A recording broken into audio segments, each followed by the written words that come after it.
Salam alaikum, donc me voilà avec Nabil Nasri. Donc on a été fiers de vous rencontrer puisque vous nous avez exposé vraiment un large éventail d'idées pour le futur des musulmans. J'ai pris des notes comme d'habitude et je vais me faire agaçant.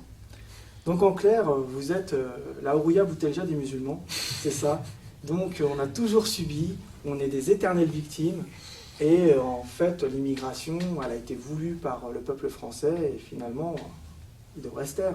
C'est quoi le but là, de la petite c'est justement que vous exprimiez sur ça, sur l'immigration. Alors, Non, moi je dis simplement que l'immigration, ça a été dans l'histoire de la France une chance pour elle et que la France s'est enrichie autant de ses apports européens, évidemment, et puis un certain nombre de personnalités culturelles, politiques, économiques, littéraires qui ont été qui venaient de l'étranger. Ça, je suis tout à fait d'accord avec vous. Donc, on a Aimé Césaire, on a des grandes personnes, on va dire, là je parle d'immigration, mais ouais, je suis un amalgame parce qu'Aimé Césaire était français bien avant nous, mais on a eu des gens magnifiques, mais on a aussi la racaille de quartier, on a les 80% dont parle Zemmour, il n'a pas tort finalement, ouais, mais il oublie juste de parler de la criminalité juive, qui représente 80% de la grande criminalité. Mais effectivement, pour la petite criminalité... en col blanc, elle n'est jamais dénoncée, et on stigmatise toujours, et on focalise sur la soi-disant stigma. Enfin, c'est vrai qu'il y a une criminalité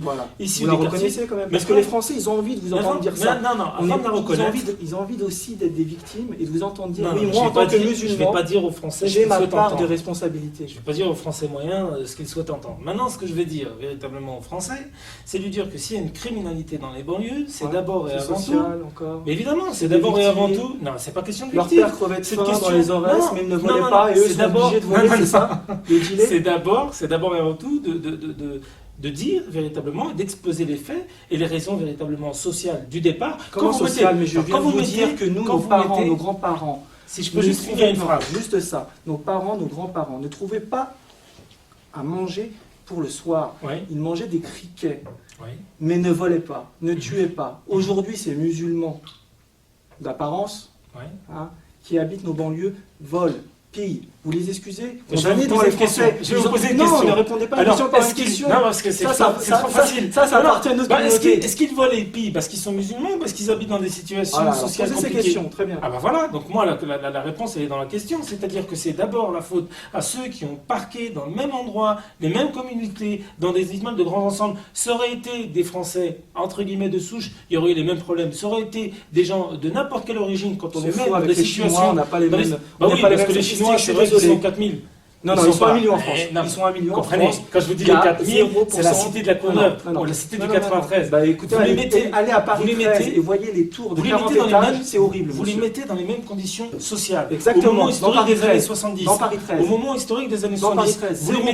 Vous les mettez avec une violence policière. Vous les mettez avec une violence policière qui se multiplie dans les années 70 et 80. Vous allez me faire croire, c'est une combinaison de facteurs. Moi, j'ai jamais été arrêté par la police, personnellement. C'est vous êtes peut-être l'un des... Enfin, peut-être pas l'un des seuls, mais en tout cas, vous n'êtes pas nombreux. Enfin, dans ce cas-là. Moi, j'ai jamais été arrêté par la police. En tout cas, moi, je connais beaucoup. Et moi, le premier, avoir été arrêté à plusieurs reprises. Et je connais beaucoup de gens qui ont le meilleur. C'est ça? Ils ont le faciès qui ne correspond pas. Non, c'est pas le faciès, c'est l'uniforme. Quel uniforme?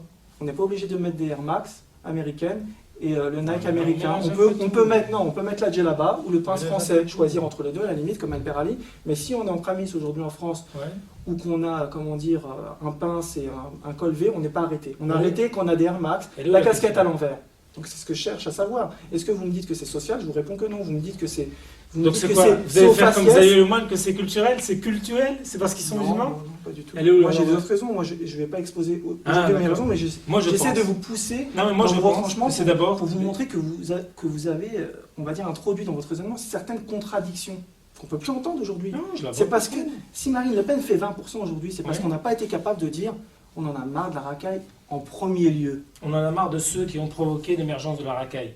C'est pas la même chose de dire qu'on en a marre la racaille en col blanc ceux qui ont ou été... la racaille en bas du bâtiment, pour moi c'est la même chose. Non, de ceux qui ont suscité et de ceux qui ont mis et intégré les conditions d'une émergence, entre guillemets, de ce qu'ils appellent racaille, quand eux, ce sont les premiers racailleurs. Avec la décivilisation. C'est ça? Avec la désislamisation, en fait. Mais non, je Non, pense c'est pas qu'au ça. contraire, l'islam, c'est même une chance, et je pèse mes mots, pour la France. Parce que c'est vraiment, dans beaucoup de quartiers et dans beaucoup d'endroits, et moi le premier, c'est ce qui permet à beaucoup de musulmans français d'avoir une espèce de vivre tout simplement de manière paisible et décomplexée son identité française et citoyenne et sa fidélité aux valeurs islamiques. Et en cela, je pense que c'est véritablement une chance pour la France. Donc, Au lieu de nous donc, stigmatiser, il finalement, faudrait c'était- peut-être voir la réalité d'aujourd'hui. Donc finalement, c'était pas au faciès. Alors, vous parlez encore de légitimité de l'immigration. Je vous suis, hein, là j'essaie de vous contredire. Est-ce que vous ne faites pas le jeu des puissants, des multinationales qui ont ramené les grands-parents pour les faire travailler, ou les parents pour les faire travailler à Peugeot, pour faire baisser les salaires, et demain ils feront venir des Indiens? Est-ce qu'il ne faut pas inverser le cours de l'histoire à un moment? Dire Non. stop à tout ça? Non, il faut poser les bonnes questions. Je pense qu'en la posant comme ça, la question est mal posée. Si je peux me permettre. Allez-y, je vous en prie. Encore une fois, je pense que ces populations qui font la démarche de pouvoir venir en France, elle est d'abord, et la véritable responsabilité, l'une des responsabilités majeures de cette immigration entre guillemets massive qu'on dénonce aujourd'hui. Et encore une fois, je ferai la même chose pour les banlieues. Je dénoncerai les véritables responsables. Quand on pille l'Afrique, quand la France-Afrique a fait que depuis les indépendances et depuis l'écolonisation, non, c'est-à-dire vous êtes en train de piller des pays, vous êtes en train d'affamer la population dans ces pays-là et ensuite vous leur reprochez du fait de venir Là, on parle en Europe et effectivement en des France. élites qui gouvernent. Je suis tout à fait d'accord avec vous. Bah alors le Ils problème sont il est en là. train de Donc, piller c'est ces pas- pays, Exactement. d'esclavager les Français, le petit blanc, on va dire, mais de Si vous ramener voulez. des nouveaux esclaves, des petits nègres et des petits arabes, pour suppléer dans l'atelier aux petits blancs. Alors, est-ce qu'il faut Bah. se faire complice de cette... Bah Est-ce non, qu'il ne faut la pas manière- finalement... la meilleure manière de ne pas être complice de cette espèce de usurpation suprême, c'est encore une fois excusez-moi, comme on dit dans le monde arabe, de les faire dégager de leur poste à responsabilité d'une certaine manière pour pouvoir leur dire on veut des gens. Exactement, Ouais, la je moralisation. Et il y en a de plus en plus, et il y a des comprends. gens. Donc, vous combattez- Attendez, c'est pas un discours où c'est de tous pourris. Il y en a un certain nombre qui sont tout à fait moraux dans leur posture, dans leur démarche et dans l'exercice de leur fonction. C'est pas une généralité abusive, Bien sûr. mais c'est quand même pas mal de gens qui sont aujourd'hui aux On va dire commandes, le qui système, cumulent. mais, il y a des Attends, personnalités qui sont quand même... il y en a quand même qui sont confortablement assis sur leur privilège depuis 30-40 ans et qui nous font croire qu'ils servent les intérêts des pauvres quand c'est les premiers à taper dans la gamelle et à cumuler les fonctions et à venir au Parlement européen, je pense notamment à Jean-Luc Mélenchon, et à pointer uniquement quand il s'agit de mettre... C'est une forme de racaillement, ouais. En mauvais français, en mauvaise... Oui, mais les mots en ce moment, c'est l'apanage de nos politiques, on va s'y mettre nous aussi. Donc,